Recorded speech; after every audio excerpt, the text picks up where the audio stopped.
کاکزانام کاتتان باش وەک دەزانین ئەنجومەنی سەرکردایەتی پارتی دیموکراتی کوردستان لەگەڵ بارزانی ئەمڕۆ کۆبوونەوەکەش کۆتایی هات بە پێی زانەرەکانی ئێوە گرنگترین ئەو تەوەرانی کە ئەمڕۆ گفتوگۆیان لەبارەوە کردووە چین؟ پێشەکی سڵاوێکی گەرم بۆ بەڕێز بۆ بینەرانی کەناڵی NRT دیارە سێ تەوەری گرنگ هەبووە لە کۆبوونەوەکەی ئەنجومەنی سەرکردایەتی پارتی دیموکراتی کوردستان و بە سەرۆکایەتی سەرۆک بەرزانی. تەوەری یەکەمیان بریتی بووە لە بڕیاری سەرۆک بەرزانی بۆ چاکسازی حەقیقی لە ناو ئۆرگانەکانی پارتی دیموکراتی کوردستان و لێپێچینەوە بەرامبەر ئەو بەرپرسانەی کە دەستیان هەیە لە گەندەڵی یاخود لکاوان بە گەندەڵی و یاخود پارتی دیموکراتی کوردستانیان بەکارێناوەکو وەسیلەیەک بۆ بابڕین کۆکردنەوەی پارۆک پول بە شێوەیەکی ناشەرعی و نایاسایی. تەوەری دووەمیان بریتی بووە لە بابڕین سەردانەکەی سەرۆک بەرزانی بۆ میونخ. تەوەری سێمیان بریتی بووە لە تەفعیلکردنەوەی پەرلەمانی کوردستان. سێ تەوەری گرنگ هەیە ئەمڕۆ کە ئەنجومەنی سەرکردایەتی پارتی دیموکراتی کوردستان کۆبوونەوەیان کردووە بە سەرۆکایەتی سەرۆک بەرزانی. بەڵێ کاکزانە سەبارەت بە بڕیاری چاکسازی لە ناو پارتیدا یعنی چی بڕیارێک دراوە ئەمڕۆ؟ دیارە لە ماوەی ڕابردوودا ئەنجومەنی سەرکردایەتی پارتی دیموکراتی کوردستان بە سەرپەرشتی جێگری سەرۆکی پارتی کە کاک نێچیرەوان بەرزانیە کۆبوونەوەیان کردبوو و باسی کۆمەڵی میکانیزمیان کردبوو بۆ جێبەجێکردنی بڕیارەکەی سەرۆک بەرزانی. دیارە کۆبوونەوەی ئەمڕۆ کۆبوونەوەیەک بۆ زیاتر شێوازێکی فەرمانی تێدا باورین باسکراوە. ئەیش بریتە بۆ لەوەی لە دوای ئەوەی کە بڕیاری دروستکردنی میکانیزمێکی گونجاویان داوە بۆ جێبەجێکردنی باورین بڕیارەکەی سەرۆک بەرزانی. لە دوای ئەوە هەموو مەکتەبی سیاسی پارتی دیموکراتی کوردستان و سەرکردایەتی پارتی تا دەگاتە بەرپرسی لقەکان و ئەنجومەنی سەرکردایەتی پارێزگاکان و تاکو ئەوانەی کە با بڵین ڕوبەڕووی ئەو کۆمیتێ یاخود ئەو لیژنەیە کرێتەوە کە ئەمڕۆ بڕیاری لەسەر دراوە یاخود چەند پێشنیارێکیان تەقدیم کردو بۆی کە شێوازی با بڵین تەشکیلەکردنی ئەو کۆمیتێ بۆ جێبەجێکردنی بڕیارەکەی سەرۆک بەرزانی. ئەمڕۆ باز لەوانە کراوە ئەوەی ئەمڕۆکە زۆ گرنگە سەرۆک بەرزانی خۆی سەرپەرشتی کۆبوونەوەکەی کردووە و داوای لە هەموو سەرکردایەتی پارتی دیموکراتی کوردستانی کردووە کە بەرامبەر ئەو لیژنەیە کە ئەو لیژنەیەش دیارە خۆی لە چەند با بڵین چەند لیژنەکان ناوەکان بەڕاستەکەی تا ئێستا چەند ناوێک هەیە بەڵام من لەبەرەوەی بە شێوەیەکی ڕسمی ناوەکان ڕانەگەیەنراوە بۆیە ئەو ناوانە لای زانێرانی لای تۆن ئەگەر تۆ خۆ دوات ینی زانێرەکان لەلا هەیە کێن ئەو کەسانی کە لە لیژنەکە دانراون؟ دیارە من وەکو ئاماژەم پێدا کۆمەڵە ناو باس کراوە بەڵام تا ئێستا لەبەرەوەی بە شێوەیەکی ڕسمی و تەبێژی پارتی دیموکراتی کوردستان ناوەکانی ڕانەگەیاندووە. دیارە سەرپەرشتی لیژنەکە حتمما سەرۆک بەرزانی وەکو سەرپەرشتی گشتی بۆ جێبەجێکردنی بڕیاری چاکسازی لە ناو پارتی دیموکراتی کوردستانە دەور دەبینێت بەڵام لە خوار سەرۆک بەرزانیەوە دیارە بەرپرسی کۆمیتە و بەرپرسی یاخود لیژنەیەک دروست دەکرێت. ئەو لیژنەیە لە چەند کەسێکی پسپۆر هەم لە بواری با بڵین یاسایی داواتا لە بواری قەزایە هەم لە بواری با بڵین حیزبدا و هەم لە کۆمەڵی بواری ترا کە پەیوەندیان بە تەفعیلکردنەوەی ئەو کۆمیتەوەیە چووکە شتێکی بیرمان نەچێتەوە. ڕۆحی با بڵین بڕیارەکەی سەرۆک بەرزانی بۆ چاکسازی لە ناو پارتی دیموکراتی کوردستانە بریتە لەو کۆمیتەیە بریتە لەو میکانیزمەی کە بڕیاری لەسەر دێنن. بۆیە ئەو میکانیزمە بێ میکانیزمێک بێت کە گژیر بێت و هیچ کەس و لایەنێک یاخود هیچ بەرپرسێک نەتوانێت لە بڕیارەکانی با بڵین ئەو لیژنەیە بۆستێتەوە یاخود بە جۆرێک لە جۆرەکان مەسەرەن ئەگەر دەسیە بوو بێت لە گەندەڵ یاخود ڤایرۆسی مەسەرەن بوو بێتە بەشێک لە جێبەجێکردنی با بڵین ئەجندای کۆکردنەوەی پارە بە شێوەیەکی ناشەرعی و نایاسایی پێویستە لەو کۆمیتەیەدا لێپێچینەوەی لێ بکرێت و هەر بڕیارێک لەو کۆمیتەیەدا بدرێت دەبێت سەرکردایەتی پارتی لە مەکتەبی سیاسیەوە تا دەگاتە خواروتر پابەندی بڕیارەکانی ئەو کۆمیتەیە بن. بەڵێ کاکزانە ئەم لیژنەیە بە چی میکانیزمێک لێپێچینەوە لە کەسەکانی ناو پارتی دەکات؟ دیارە من وەکو ئاماژەم پێدا لە ڕابردوودا دیارە کۆمەڵی خەڵکی پسپۆری تێدا با بڵین دەستنیشانەکەن لە هەمووی گرنگتر کۆمەڵی خەڵکی یاسایی لە ناو ئەم لیژنەیەدا با بڵین دەوەرەبینێ و کۆمەڵێک خەڵکی ترکە با بڵین بارگراوندی ئەو خەڵکانە بارگراوندێکی نەزیهن و بارگراوندێکن کە هیچ دەستێکیان نەبووە لە مەسەلەی گەندەڵیە و پارتی دیموکراتی کوردستانیشان وەکو وەسیلە بەکارنێنەوە بۆ با بڵین بۆ گیرفان پڕکردنی خۆیان یاخود بۆ دادۆشینی سەروەت و سامانی پارتی دیموکراتی کوردستان لە مەسلحەتی با بڵین تاگرێت لە مەسلحەتی خۆیدا. بۆیە من نامەوێت ئێستا لێرەدا ئەو ناوانە باس بکرێت لەبەرەوەی ئەو ناوانە جارە پارێزراوە چووکم دەبێت بە شێوەیەکی ڕسمی لیژنەکە دەتوانێت لێپچینەوە لە هەر کەسێک بکات. بەڵێ ئەوە زۆر گرنگە. بەڵێ ئەوە زۆر گرنگە. ئەوە زۆر گرنگە بۆیە من دووپاتی یەکەمەوە ئەو کۆمیتەی کە دەستنیشانەکرێت هەموو مەکتەبی سیاسی و سەرکردایەتی پارتی دیموکراتی کوردستان دەبێت پابەت بن بە بڕیارەکانیانەوە و پابەت بن بە لێکۆڵینەوە لێپێچینەوەیانەوە. ئەمە خاڵێکی زۆر جەوهەریە، ئەمە ڕۆحی جێبەجێکردنی بڕیارەکەی سەرۆک بەرزانیە بۆ چاکسازی لە ناو پارتی دیموکراتی کوردستانە. و شتێکی ژێ بیرمان نەچێتەوە ئەگەر ئێمە بمانێت چاکسازیی حەقیقی لە ناو پارتی دیموکراتی کوردستان بکەین، ئەم پرۆژەی سەرۆک بەرزانی با بڵین پڕۆژەیەکی با بڵین هەلێکی ئاڵتونیە بۆی جارێکە پارتی جۆرێک بە جۆرێک ئەبدەیتی خۆی بکاتەوە و گۆڕانکاری تاو لە ناو ناوەندەکانی خۆی دابکاتەوە بە تایبەتی ئەو ناوەندانەی کە لە ڕابردوش چەند جارێک بارزانی لیژنەی پێکێنا بۆ زۆر بابەتی دیاری کراو، هیچ لە لیژنەکان ئەنجامی نەبوو. چاوەڕوان دەکرێم لیژنەیە ئەنجامی هەبێت؟ من بە بڕوای من ئەم لیژنەیە زۆر جیاوازتر بێت لە لیژنەکانی پێشووتر بە چەند هۆکارێک کە ئێستا من ئاماژەی پێدەدەم. هۆکاری یەکەم وەقت واتە تەوقیتی ئێستای هەلومەرجی کوردستان و با بڵین ئەی سیاسی لە هەرێمی کوردستانە پێویستیشی حەقیقی هەیە بۆی کە ئەبێ نەک تەنیا پارتی دیموکراتی کوردستان بەڵکو لایەنە سیاسەکانی تریش با بڵین ریفۆرمێکی حەقیقی بکەن. ئەو خەڵکانەی کە با بڵین دەستی هەبووە لە بردننی سەرۆت و سامانی خەڵکی کوردستانە ڕوبەڕووی دادگا بکرێتەوە. چونکە من پێم وایە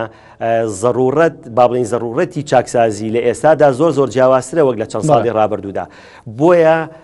لە ئێستادا ئەوەی کە من دەیبینم، ئەوەی کە من با بڵین زانیاریم لەسەریە ئەم لیژنەی کە دروست ئەکرێت سەرۆک بەرزانی خۆی سەرپەرشتیەکات و لە نزیکەوە چەند کەسێکی تەنانەت نەک با بڵین ئەندامانی پارتی لە دەرەوەی ئەندامانی پارتی کە با بڵین لە ناو با بڵین هەیئە قەزایەکانە لە ناو قەزای کوردستانە دەوری باشیان هەبووە، ئەوانە دێنە ناو ئەو کۆمیتەیەوە. واتە کەسانێکن مەرج نییە تەنیا مەسەلەن ئەندامی پارتی بووبێتن یا بەرپرسێک بووبێتن لە ناو پارتیدا. لە دەرەوەی پارتی دیموکراتی کوردستان ئەم لیژنەیە تەشکیل ئەکرێت، ممکنە بێت بەرپرسی پارتی تێدا بێت، بەڵام ئەو بەرپرسانەی کە لە ناو ئەندام و جەماوەری پارتیدا با بڵین خۆشەویستن، ئەو بەرپرسانەی کە دەستیان نییە لە بردننی سەرۆت و سامانی پارتی دیموکراتی کوردستان. ئەمە لایەنێک. لایەنی سێمیان کە من بڕوایەکی تەواوم پێ هەیە لە ئێستادا هەموو لایەنە سیاسەکان و ئاماژەم پێدا دەبێت چاکسازیی حەقیقی بکەن لە ناو ناوەندەکانە. چونکە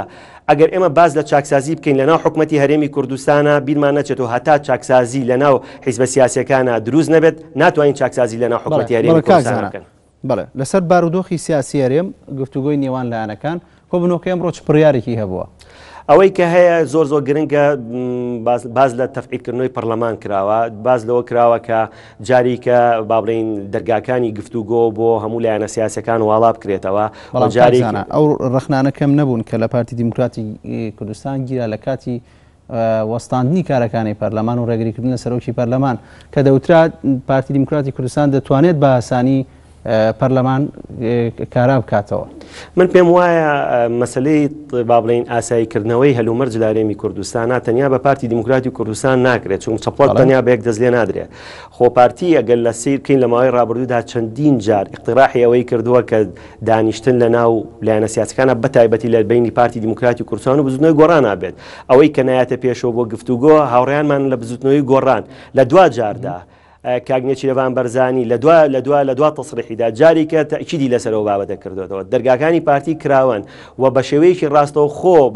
ڕاستەوخۆ مباشر داوا لە هاوڕێیانمان لە بزنەوەی گۆڕان کراوە کە بێنە پێشەوە بۆ دانیشتن. خۆ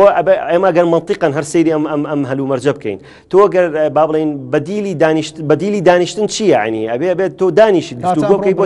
جارێکی تر کە دانیشت. بەڵێ ئەمڕۆ یەکێک لە تەوەرە سەرێکیەکان کە جەختی زۆر لەسەر کراتەوە بە تایبەتی سەرۆک بەرزانی کە جاری کە با بڵین دەرگای گفتوگۆ بکرێتەوە لەگەڵ هاوڕێیانمانان لە بزوتنەوەی گۆڕانە، جاری کە با بڵین ئاسۆی تێگەیشتن ئاسۆی تەفعیلکردنەوەی پەرلەمان و ئەکتیڤکردنی پەرلەمان جاری کە دەبێت. مەبەستان کۆبوونەوەی دوو قۆڵیە لەگەڵ هاوڕێیانمان لە بزنەوەی گۆڕان بەڵە چونکە لە ماوەی ڕابردوودا بە شێوەیەکی ڕاستەوخۆ پارتی دیموکراتی کوردستان داوایان لە بزنەوەی گۆڕان کردبوو بۆ دانیشتن، بەڵام ئەوە هاوڕێیانمان لە بزنەوەی گۆڕانە دانانیشن و کە بەداخەوە هیوادارم جاری کە زمانی تێگەیشتن زمانی حیوار و گفتوگۆ بێتەوە ناو منهەجێتی سیاسی هاوڕێیانمان لە بزوتنەوەی گۆڕانە، جاری کە چووکەم تەطبیعی هەرێمی کوردستان ئیلا بە دانیشتن نەکرێت و ئێستا هەلومەرج لە هەرێمی کوردستانە لە توانا و تاقی ئەوە دانیە کە لایەنە سیاسەکان خەریکی با با بڵێن سراعاتی حیزبی یا تەسویاتی سیاسی لە نێوان لایەنە سیاسەکانە بکرێت. بۆیە لە ئێستادا دەبێت لایەنە سیاسەکان بە پارتیشەوە بە یەکێتیش و بە بزنەوەی گۆڕان و لایەنە ئیسلامیەکانیشەوە با بڵێن ئەم پرۆژەی سەرۆک بەرزانی بکەنە پرۆژەیەکی گژیر نەک تەنیا بۆ پارتی بەڵکو بۆ لایەنەکانی تریش کە ریفۆرمی حەقیقی لە ناو ناوەندەکانە بکەن. ئەمە دووبات بکەمەوە کە زۆر لام گرنگە کاکچیە هەتاکو ئێمە چاکسازی لە ناو حیزبی سیاسی کوردیدا نەکرێن ناتوانێت چاکسازی لە ناو حکومەتی هەرێمی کوردستان بکرێت. ئەمە من لە چەندین جار لە چاوپێکەوتنی کەناڵی تریشا منەمەم دووپات کردوتەوە. ئێمە حکومەتی هەرێمی کوردستان حکومەتێکی نیابی حیزبیە واتە مندوبی حیزبەکان دێنە ناو حکومەتی هەرێمی کوردستانەوە. ئەگەر مندوبێک لە ناو پارتیدا لە ناو یەکێتیدا گەندەڵ بێت کاتێک کە دێتە ناو حکومەت و هەر گەندەڵە. بۆیە ئەوەی کە ئێستا هەیە من داواکارم لە سەرکردایەتی پارتی و لە مەکتەبی سیاسی پارتی و داواکارم لە جەنابی سەرۆک بەرزانی خۆی بە فعلی چاکسازیی حەقیقی لە ناو پارتیدا بکە، خۆی وەکو کارێکتەرێکی کاریگەر لە ناو پارتیدا وەک سەرۆکی حیزبەکە وەک سەرۆکی هەرێم لە ئێستادا دەتوانێت کۆمەڵێک گۆڕانکاری جەزری بکە لە ناو پارتی دیموکراتی کوردستانە، دەتوانێت لە سەرکردایەتیدا ئەم گۆڕانکاریانە بکات، دەتوانێت لە ئەنجومەنی سەرکردایەتی پارێزگاکانە لە لەقەکانە لە ئێستادا ئەمە کۆمەڵێک بارەگای زۆر هەن کە لە ناو پارێزگاکانی هەرێمی کوردستانە هەن ئەو بارەگا فراوانە ئەو بارەگا زۆرە مەسرفێکی زۆرە لەسەر شانی پارتی دیموکراتی کوردستانە. من پێم وایە دەبێت ئێستا تەقلیسی ئەو بارەگانە بکرێت لە شوێنێکدا کە بارەگای پارتی پێویست نییە یا بارەگای لایەنێکی تری سیاسیش پێویست نییە نابێن بارەگایانە بەم جۆرانە بمێنێتەوە. لە ئێستادا ببوورە شتێک زۆر لام گرنگە کەواسی بکەم لە ئێستادا شێوازی کاری حیزبایەتی گۆڕانکاری بەسەرا هاتووە. ئەم شێوازەی کە لە هەرێمی کوردستانە کاری پێدەکرێت شێوازێکی زۆر تەقلیدیە. ئەگەر ئێمە هەتاکو ئێستا لەسەر ئەم شێوازە تەقلیدیە بەردەوام بین ئاسوویەکی ڕوون چاوەڕێی هەرێمی کوردستان ناکە، ئەبێت شێوازی کاری حیزبایەتی فۆرمی حیزبایەتی لە هەرێمی کوردستانە گۆڕانکاری بەسەرا بێت. تەنیانەت نەک تەنیا لە ناو ناوەندەکانە دەبێت لە ناو ناوی حیزبەکانیشا گۆڕانکاری تێدا بەسەر بێت. بەڵێ دەمێ بکەرەوە سەر ئەو بابەتی کە باس لەوە کرد کە بڕیارە لەگەڵ ینی لە ناو کۆبوونەوەی ئەنجومەنی سەرکردایەتی لەگەڵ بارزانی باز لە کۆبوونەوەی دووقۆڵی کراوە لەگەڵ گۆڕان. ینی لە ناو پارتی دەنگی تر هەیە کە ناڕازی بێ لەگەڵ گۆڕان دانیشتن بکەن وەگەر ینی بڕیاری دانیشتنتان داوت چۆن گۆڕان ئاگادار دەکەنەوە کە دانیشن پێکەوە؟ خۆی ئەوەی کە گرنگە لە ناو پارتیدا ئێمە موحەدین لە بڕیاری پارتیدا و هەر بڕیارێک لە سەرۆک بەرزانیەوە و لە مەکتەبی سیاسی پارتی دیموکراتی کوردستانەوە بێتە خوارەوە هەموو ئەندامێکی پارتی باڵین پابندی ئەو بڕیارەیە ئەمە کە باڵین سحری مانەوەی پارتی و وابڵین بەهێزی پارتی لەوەدا دەرەکەوێت ئێمە لە بڕیاردانە یەکگرتوین و بڕیاری سەرۆکی پارتی دیموکراتی کوردستانیش کە سەرۆکی هەرێمە لە ئێستادا ئێمە موحەدین و جێبەجێکاری بڕیارەکانین. بەڵام ئەوەی کە جەنابە باسی دەکەی لە ئێستادا و لە ڕابردوودا ئێمە باڵین دانیشتن نەک تەنیا لەگەڵ هاوڕێیانمان لە بزنەوەی گۆڕانە تەنانە لەگە کەیسی باڵین ئەو کێشانەی کە لە هەرێمی کوردستان و بەخاش ئەوەشمان ڕەت نەکردوەوە و گرنگە بۆ پارتی لە ئێستادا دەرگای حیوارجاری کە بەڕووی هەموو لایەنە سیاسەکانە بکاتەوە بە تایبەتی هاوڕێیانمان لە بزوتنەوەی گۆڕانە چونکە زمانی تێگەیشتن لە نەتیجەدا با بڵین داهاتوویەکی گەشت بۆ هەرێمی کوردستان دەستەبەرەکات چونکە ئێمە ئەگەر بە زمانی زبر قسە بکەین ئەگەر ئێمە بڕوامان بۆ هەبێت کە دانیشتن و لێک تێگەشتن و هەرێمی کوردستان هەرێمی هەموو لایەنە سیاسەکان و هەموو دەنگ و ڕەنگەکانە دەبێت ئێمە لەم متەڵەقەوە بەڕاستی سیاست بکەین نابێت لە متەڵەقی با بڵین فەسخکردنی یەکتری یاخود سڕینەوەی یەکتریە هەر لایەنێکی سیاسی بە ئێمەشەوە بە لایەنەکانی تیشەوە ئەگە بیل لەوە بکات و لایەنی بەرامبەری با بڵین فەسخ بکاتەوە لە عەمەلەی سیاسی لە هەرێمی کوردستانە ناگەینە ئەنجام. بەداخەوە ئەوەی کە لە ئێستادا هەیە هاوڕێیانمان لە بزنەوەی گۆڕانە ئامادەنین بێنە ناو کۆبوونەوەکانەوە کە ئەمە هیوادارم چەم کۆبوونەوەی ئەمڕۆی ئەنجومەنی سەرکردایەتی پارتی چ لایەنە سیاسیەکان فشارێکی گەورە بخرێتە سەر قیادی بزوتنەوەی گۆڕان کە ئەوانیش بێنە ناو کۆبوونەوەکانەوە چونکە چارەسەرکردنی هەر کێشەیەک لەگەڵ هەر لایەنێکی سیاسی پاش کۆبوونەوەکەی ئەمڕۆ ینی بڕیارە گۆڕان بە ڕەسمی ئاگادار بکەنەوە. وڵایە تاکو ئێستا من نامێت طبعا ئەو تەصریح بدەم لەبەرەوەی وتەبێژی مەکتەبی سیاسی پارتی دیموکراتی کوردستان لە ماوەی داهاتوودا لەسەر کۆبوونەوەی ئەنجومەنی سەرکردایەتی و ئەو خاڵانەی کە لە ناو کۆبوونەوەدا باس کراوە بە شێوەیەکی ڕسمی لێدوانەدا و ئەوەی کە من لی تێگەشت بێتمەوەی ئەوەی من لە خطوتی گشتی سیاسەتی پارتی دیموکراتی کوردستان تێگەشت بێتم دەرگای جاری کە دەرگای باڵین دەرگایەک دەکاتەوە بۆ دانیشتن لەگەڵ هاوڕێیانمان لە بزنەوەی گۆڕانە بەڵام بەمەرجێک وەکو ئاماژەم پێدا لە سەرەتادا عملی تطبیق لە هەرێمی کوردستان ئاواتەی با بڵین ئاساییکردنەوەی هەم پەرلەمان و هەم با بڵین پرۆسی چاکسازی و ئەو کێشانەی کە لە هەرێمی کوردستانە تەنیا بە پارتی پێم وانە چارەسەر بکرێت بە مەرجەکانە سیاسەکان با بڵین بە هەمان نهج و بە هەمان بیرکردنەوە ئەگەر بێنە پێشەوە بنە هاوکارێک بۆ پارتی پێم وایە خەڵکی کوردستان لەم ئەزمەیە تێدەپەڕێت. پەر لە گەڕانەوەی بارزانی لە ئەوروپا یەکێتی نیشتمانی کوردستان ئەوەی ڕاگەیان چاوەڕوانی گەڕانەوەی بارزانی بۆی دانیشتن بکەن. ئەمڕۆ باسی دانیشتن کرا لەگەڵ یەکێتی من ئەو زانیاریان ئەو زانیاریم لانیە بەڵام ئەوەی کە من ئاگادارم ئەمڕۆ کۆبوونەوەکەی سەرۆک بەرزانی باسی با بڵین بەشداریکردنی بەڕێزیانی کردبوو لەوەی لە کۆبوونەوەکەی باڵی میونخە باز لەوە کراوە و پێشم وایە لە دوایم کۆبوونەوەیەک باموو لایەنە سیاسەکانەکە سەرۆک بەرزانی بۆ باسکردنی با بڵین پڕۆ ئەو بەشداری کە بەڕێزیان لە میونخ بەشداری کردوە چونکە شتێکی بیرمان نەچێتەوە کۆبوونەوەکەی میونخ پێوبنەوەیەکی زۆر گرنگە سەرۆک بەرزانی وەکو کارکتەرێکی سیاسی و سەرکردەیەکی سیاسی بەشداری کردووە و سەرۆک بەرزانی لە پەراوێزی ئەو کۆبوونەوەدا چەند وڵاتێکی بینیوە و مەسلەی ڕیفراندۆن و مەسلەی سەربەخۆی کوردستان لەگەڵ لایەنانەدا باس کراوە دیارە ئەمانە هەموو کۆمەڵە بابەتی گرنگە. کاکزانم سەبارەت بە لیژنەی کاراکردنەوەی پەرلەمان و حکوومەت کە وەک دەزانیت بەر لە سەردانەکەی بارزانی بۆ ئەوروپا لە کاتی سەردانەکەیدا یەکگرتووی ئیسلامی کشایەوە لە لیژنەی کاراکردنەوەی پەرلەمان و حکوومەت. ئەمڕۆ لە کۆبوونەوەی ئەنجومەنی سەرکردایەتی پارتی باسی ئەم بابەتە کراوە باسی بلەخص باسی برادانی بۆ یەکگرتوو نەکراوە بەس باسی شێوازی جارێکە چۆنێتی تەفعیلکردنەوەی پەرلەمان کراوە. دیارە لە ماوەی ڕابردوو تا سەرۆک بەرزانی کۆمیتەیەکی تەشکیل کردبوو کۆمیتەیەکی باڵا ینی لە تۆپا بوون ئەوانە کۆمەڵێک دەسەڵاتی تاویان هەبوو بۆی کە با بڵین پەرلەمانی کوردستان تەفعیل بکەنەوە ئەکتیڤی بکەنەوە. ئەوەی کە من زانیاریم لابێت لە سەردانی هەموو لایەنە سیاسەکانە زۆر ئیجابی بوو بەڵام بەداخەوەکو ئاماژەم پێدا هاوڕێیانمان لە بزنەوەی گۆڕانە ئامادە نەبوون کە بەشداری بکەن لە کۆبوونەوەکەدا. من ئەڵەمەوە چونکە بەشداری نەکردن لە کۆبوونەوەدا ئەبێ بەدیلی دۆمە دەبێت بەدیلی دۆمیش بریتێ لە زمانی زبر و شەڕ و ئەو جۆرەشتانەکە لای ئێمە لە نەهجی ئێمەدانیەوە وەکو پارتی دیموکراتی کوردستان بۆ یەک گرنگە ئەم جارێش دەیڵەمەوە گرنگە دانیشتن لە ناو لایەنە سیاسەکانە بێتە با بڵین بێتە ئەلتەرناتیڤێک بۆ چارەسەرکردن چونکە ئەلتەرناتیڤی دووەم کە زۆر خراپە بریتە لە زمانی زبر و شەڕکردن لەگەڵ یەکتریە و خاڵێکی زۆر گرنگە. پێویستە چه ئێمە ژۆکو پارتی دیموکراتی کوردستان چاوەڕێیانمان لە بزوتنەوەی گۆڕانە کە بەداخەوە ئێڵم مەچینەیەکی ئەلامی زۆر خراپ ئیش لەسەر خراپکردنی با بڵین پەیوەندی لایەنە سیاسەکانەکە ئیشێکی زۆر خراپەکە لەسەر با بڵین ڕاگررتنی ئەو کۆمیتەی کە سەرۆک بەرزانی تەشکیلی کردبوو بۆ با بڵین ئاساییکردنەوەی هەرێمی کوردستانە هەتا ئەم مەچینە ئەلامی ئیش بکا بەم جۆرە تۆ ناتوانانی بەڕاستی چاوەڕێی ئاسوویەکی ڕوون نیت بۆ مەسەلێ چاوەڕێی چارەسەرێکی حەقیقی و فعلی نیت ئەوەی کە ئەکرێت